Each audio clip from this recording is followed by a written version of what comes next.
Today we're gonna build a giant table out of giant beams using a giant saw. But first, I need to tell you about my wife. My wife has to put up with a lot. Epoxy pours on our dining table, 3D printers in our bedroom, and most recently, helping me move 200-pound beams so I can store them in our kitchen, not once, but twice.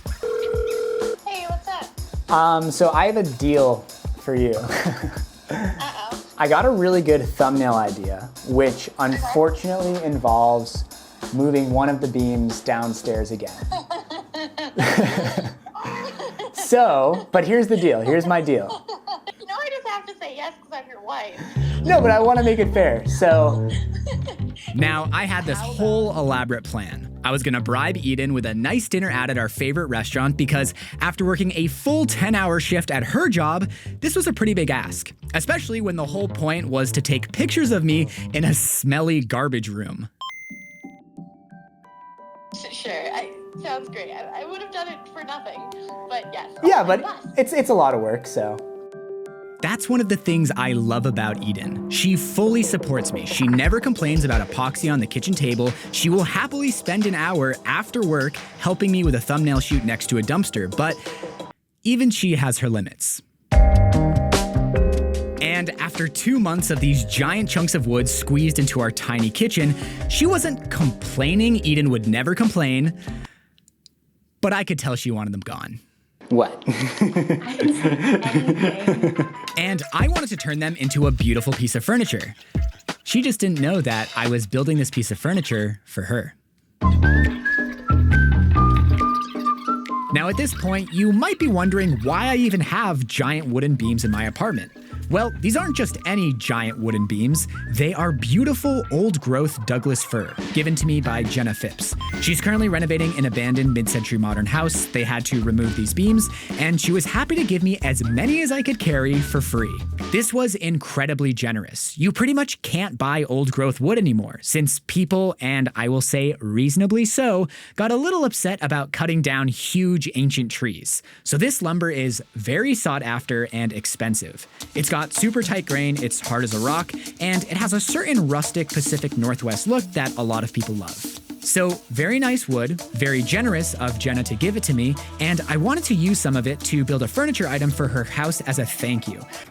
I feel like it's this grand reveal, but it's like these very small tables. The side tables? Wow. There they are. No way! This is so cool that this was just a part of the home. Oh, by the way, the thumbnail Eden took of me in the dumpster room, that was for that video. And the reason we could even shoot that thumbnail is because the project for Jenna only used about a quarter of the wood. I still had these 2 giant pieces just sitting in my apartment waiting for the right project. And one day, that project hit me in the face like a sack of bricks. It was one of those ideas that just felt immediately right. So I called up my buddy Nico to help me move the beams outdoors and cut them to length. Even the simplest cuts on pieces of wood this big is a full-on operation, but lucky for me, God invented beam saws. Did you know that any old schmuck can just walk into a tool rental place and walk out with one of these absolute units?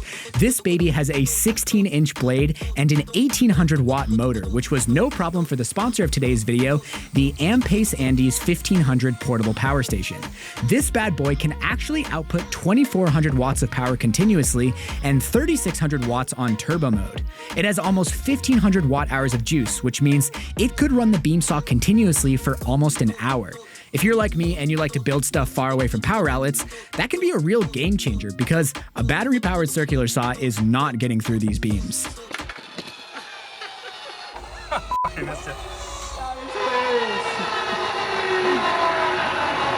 Oh my God. But one thing the Andes 1500 can't do is protect you from your own stupidity. No, I didn't cut off my hand. What you're witnessing right now is a man who thought he cut all the way through the beam, but is quickly discovering that he removed the saw prematurely. It's because these beams are just so thick. To cut through the entire depth, you have to push the circular saw a lot farther than you're used to if you've mainly cut normal size stock, so it's an easy mistake to make for a beginner like myself. I still had to cut through that little notch at the bottom, and I thought it'd be easier to attack it from the other end of the cut, which should have worked in theory, but once again, I removed the saw prematurely. And I thought there was just a tiny little splinter that I could easily snap off by hand, but that little splinter was a bit bigger than I expected. Oh no! I was a little too energized there. Alright, well. In the moment, this felt horrible. Once again, my tendency to rush led to a silly mistake and a massive splinter on the piece that would eventually become the tabletop. But while this was a great lesson on why you should take your time, this giant gouge was actually pretty easy to fix.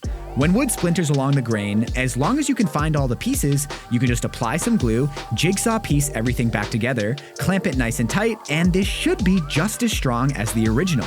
This is because wood is basically a bundle of fibers held together with lignin. So all you're doing is replacing that natural tree-made glue with yellow wood glue. And once this is finished, this little repair job should be nearly invisible. So, unlike the tables that I made for Jenna, on this table, I wanted to preserve as much of the character of the beams as possible. When I built Jenna's tables, I had to create perfectly square cross-sections, which involved jointing and planing and basically removing most of the rustic patina of this wood. Now, there's a fine line between a rustic aesthetic and bad quality woodworking. Leaving these beams raw and just sticking them together would look like a slapped together piece of deck furniture. So I decided to wire wheel the pieces with an angle grinder. This removes an outer layer of wood and softens the edges, but preserves the character and history of this wood. It also drastically highlights the grain pattern. This happens because wood grain is just tree rings, and have you ever noticed how those rings alternate between light, wide rings and dark, narrow rings? Well, in the spring, trees grow quickly, producing those light, widely spaced rings. In the fall, that growth slows, and they produce a narrow, denser ring. Because those rings are different densities, when you apply a wire wheel, the light rings actually wear down faster than the dark rings, and it turns the grain into a dramatic 3D texture. I did the wire wheeling outside because it throws dust everywhere, and once again, far away from outlets, the Andes 1500 came in clutch. I do have a battery-powered angle grinder, but when you're using one of these for hours at a time, you don't want to worry about running through batteries, especially if, like me, you only have one. Whether you're woodworking in the forest or camping in the mountains, the Andes 1500 has got you covered with EV-grade LFP cells and a lifespan of over 6,000 charge cycles.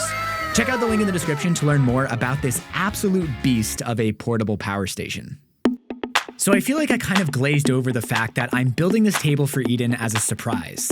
Eden's not someone who typically likes surprises, and I'm a little worried she's not gonna like this one because ever since Nico and I moved the beams out of the apartment, she's mentioned multiple times how happy she is that they're gone. Eden, how do you feel now that the beams are gone? Oh God, whew. I feel really good. I try and be this like cool girl, but I'm not sure how stoked she's gonna be that I'm bringing them back into our apartment just in the form of a 200-pound table. So, to make sure she likes it, you must like this gift. I came up with a game plan. Eden loves coffee. So do I. So much so that we have a nook dedicated to coffee in our kitchen. However, our coffee nook is currently housed on a cheap IKEA side table. We've been talking recently about how we want to start investing in good quality, long-lasting furniture, and what better way to start that habit than replacing this cheap piece of mass-produced particle board with a monumental table that's a little more deserving of her favorite beverage. I spent a lot of time trying to figure out how to join these pieces together, and my original vision was to use through tenons. After all, these are old beams, so it would be cool to connect the pieces with a traditional timber framing joint. This would put the joinery on full display, but it would require either a crazy long router bit, which I don't think even exists, or lots of skill with chisels and a whole lot of elbow grease. Now, as much as I love learning new woodworking techniques, the more I thought about this, the more I realized that the juice wasn't really worth the squeeze. I don't think visible joinery is really necessary for this table to have the impact I'm envisioning, so I opted for the much easier and equally strong technique of floating tenons. As the name implies, this involves floating an independent tenon between two mortises. If you've ever seen dominoes, those are just small floating tenons. Because these tenons are so big, I had a bit of a conundrum. Traditionally, tenons follow the grain direction of the long piece since they're normally carved out of the long piece, but I didn't have enough stock to do this. I did have this perfectly squared up piece of Douglas fir left over from the last beam project, and this gave me the perfect amount of stock to make all 4 floating tenons. The catch is these tenons would have grain oriented in the opposite direction from how tenons are traditionally made, across the long piece instead of along it. I thought about this a lot, trying to figure out if it was actually an issue, if it would cause issues with wood movement, and I think it doesn't matter. Mortise and tenons are used to join pieces of wood that have opposing grain directions anyway, so whether the floating tenon is oriented with one piece or the other, it shouldn't really matter. Let me know in the comments if you think differently. Alright, so you might have noticed that this shot right here, as well as a few other shots that I showed earlier in this video, are actually in a new location. This isn't the Vancouver hackspace that I was working in earlier, this is my new studio, and we're talking brand new. As I record this voiceover, I have been renting it for 11 full days, most of those spent moving in and building shop furniture, and as excited as I am to tell you all about this amazing space, did I mention it has a wood stove? Right now, I need to tell you about YouTube comments. You might not expect this, but I read 99% of my comments. I think comment sections get a bad rap, and I'm definitely not a fan of mean comments, but a lot of you comment with genuinely helpful woodworking advice, and a through line through some of my videos is chaotic glue-ups. I've probably received dozens of comments saying how those stressful situations could have been avoided if I just did a dry fit, and this time, I finally took that advice.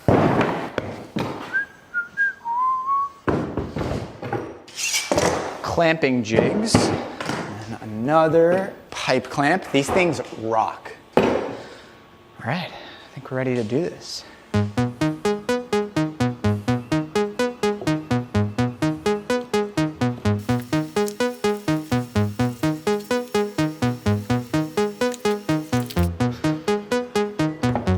Yeah, there we go. So this baby goes into that. Beautiful.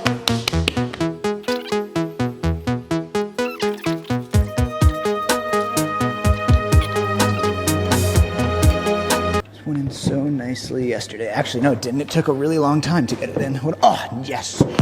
Let's go. Go, go, go. Those first pieces are definitely starting to cure. All right. Boom. Hello. I'm Emma, by the way. Hi, I'm Morley. It's good to meet you. I'm also in the middle of a glue up, but I'll talk more later. All right, once we get this one on, I think we're smooth sailing. I just don't want every other joint to fall out. Yes. Oh my God, is it really gonna be that easy? Probably not, but that's okay. That's what clamps are for. Wow, glue ups are so much better when you actually take the time to prepare. Oh, I love that. Okay, don't want to pull it too much because we need to get this one pulled together. This is awesome. Oh, yeah. I think we're good. All right, so I've had these in the clamps for almost 24 hours, which means that even though it was a little cold last night, this glue should be as cured as it's gonna get. Man, this thing is gonna be so heavy. I hope I can move it off the table. I'm having a cocktail party, like a little studio warming tonight, and I'm curious to see Eden's reaction to this table. She hasn't seen any parts of it yet. What's the best way to do this? Oh my God. All right, so the goal is just to tip it up. Oh boy. Jesus Christ.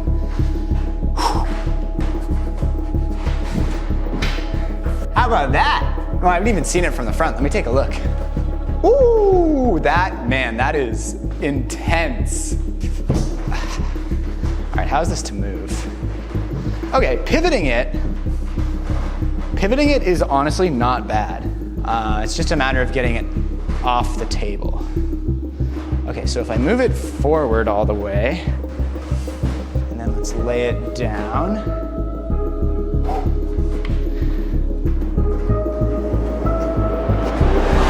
my deadlift for the day. Oh! Yeah, that hurt. I don't know if words can quite express what it feels like to drop a 200-pound table on your finger, but suffice to say, it wasn't fun. Oh wow, immediate blood blister. And it was made all the more frustrating by the fact that I was trying with all my might to not do exactly that. I was being so careful too. I was saying to myself, 1, 2, 3, drop it with both hands at the same time, but it just happened. But no matter how careful you are, these things happen. I just feel lucky it wasn't worse. And after 10 minutes of nursing my swollen finger, I continued maneuvering the table to the floor, which, minus some sketchiness right at the end, Okay. went off without a hitch. Once it was on the ground, moving the table was 1,000 times easier. And after furiously cleaning my studio to get it ready for the cocktail party that evening, it was finally time to get Eden's first reaction to the table.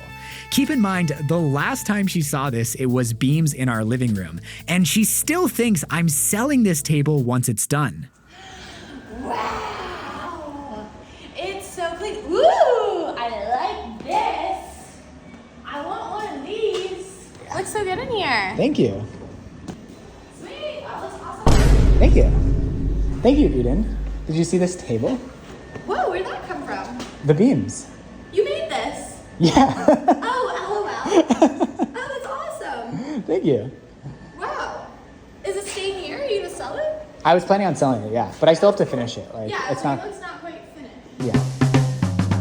All right, so not the reaction I was hoping for, but I think she likes it. She definitely doesn't hate it, so when she comes home from work in a few days and this thing is sitting in our apartment, we'll see what happens. Anyways, the studio warming party went great. I got a lot of compliments on the table, which really boosted my confidence, and I hope it made Eden jealous that someone else was presumably ending up with this table. But the only way to find out is to finish this thing up and bring it home. The next day, I did a final once-over with the wire wheel, sanded the sharp edges with 120 grit, and it was ready for finish. It was so nice to not have to do the traditional, painfully slow sanding process on this table. The wire wheel kind of replaces that, although I did a quick hand sanding of the entire piece with 220 grit between the last 2 coats of finish. I'm using an HVLP sprayer here. This is a super affordable spray finisher that you can just plug into a standard outlet, no compressor needed, and it is a dream for big pieces like this. Not only because it takes about 1/10 of the time of brushing on finish, although all the prep time probably makes it about an equal time commitment overall, but brushing finish on a textured surface like this would create a ton of tiny bubbles that you would need to pop. It would take forever and probably not look great, whereas the spray just beautifully lands on the surface, super even, no bubbles. Oh, and I'm finishing it with Total Boat Halcyon, which is a great water-based varnish. I'll link it in the description along with the sprayer and everything else I used in this video.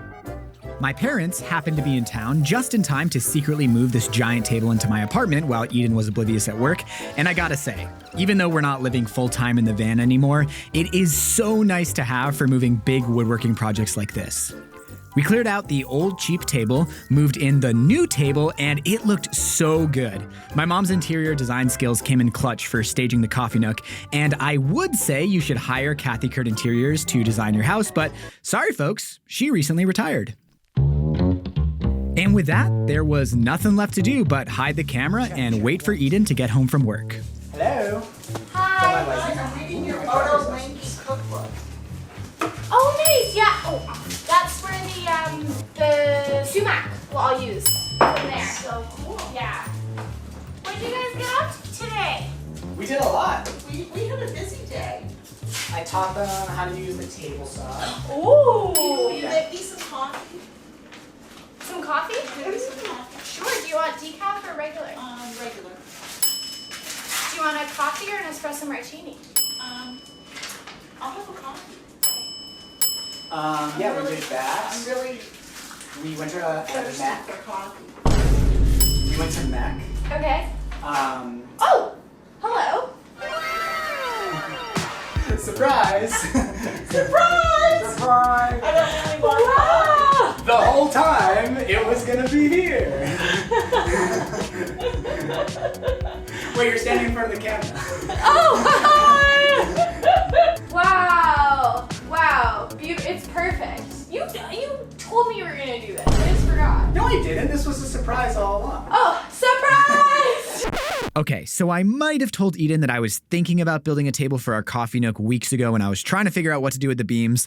Might have ruined the surprise from the get-go. I thought you did talk about making a side table. Yeah, at the very beginning, I was like, oh, this table could fit perfectly here. I love it. I It's didn't beautiful. really want coffee. I was just trying to make you look at the coffee maker. I was like, Now for the YouTube thumbnail, you have to look really surprised and like you're gonna cry. oh my god, no. I'm off the clock. No pressure. Thanks again to Ampace for sponsoring this video. Check out the link in the description for a sick discount on the Andes 1500 portable power station. And special thanks to my top supporters on Patreon and YouTube memberships, Paige Arlt, Luiza Armendariz, and the master coffee trickster herself, my mom, Kathy Kurt. Love you, Mom.